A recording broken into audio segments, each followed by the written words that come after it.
Alright, so I just saw one of the movies that when I first heard about it, I was super excited for. And then I saw a trailer, and then I was even more excited for. And that is F1 by Joseph Kosinski and Brad Pitt. And I've got to say, this movie absolutely rocks. It is so cool. Let's get into it. The story is probably the weakest part of the movie. It is very simple. It's just an underdog story. And so you know exactly how it's going to end. But it's always about the journey, not the destination, because you already know how it's going to end. Doesn't mean you can't enjoy the journey for what it is. And oh my god, the journey is amazing. Mostly due to other factors not being the story.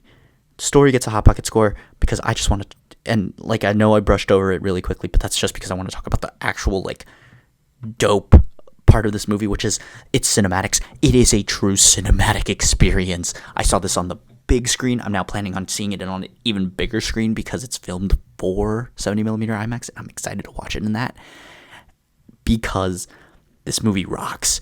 Every time that they're in an F1 car, it is so cool.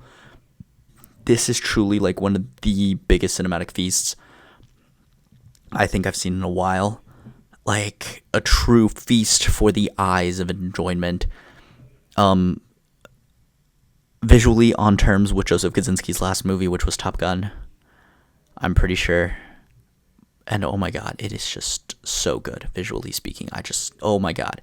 Fantastic visuals, fantastic score, fantastic music, just fantastic, like cinematic experience.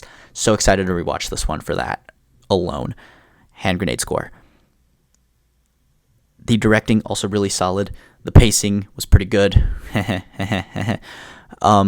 And I just really curious to see what they cut out because I'm going to be 100% honest.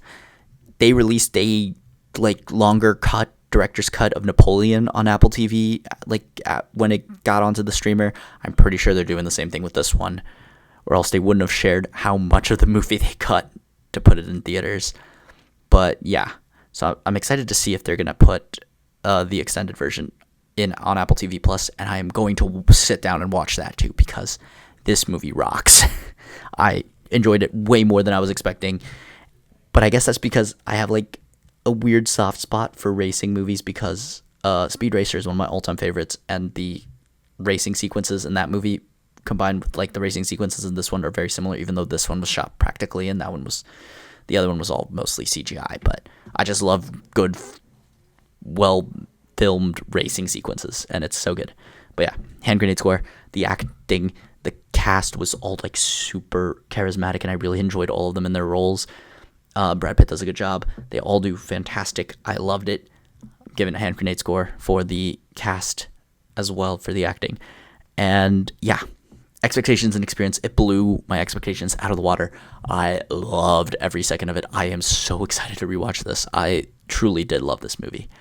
It's one of my favorites for the year. I am super excited to watch it again. I cannot wait to hopefully get to experience the longer director's cut when it releases on Apple TV. But yeah, certified hand grenade movie, one of the easiest ones I've ever given. And that's pretty much all I have to say. If you enjoyed, leave a like, comment down below your thoughts and opinions on F1, the movie that is. If you've seen it or now you're planning on seeing it, subscribe if you haven't already. And other than that, I'll leave you guys to it.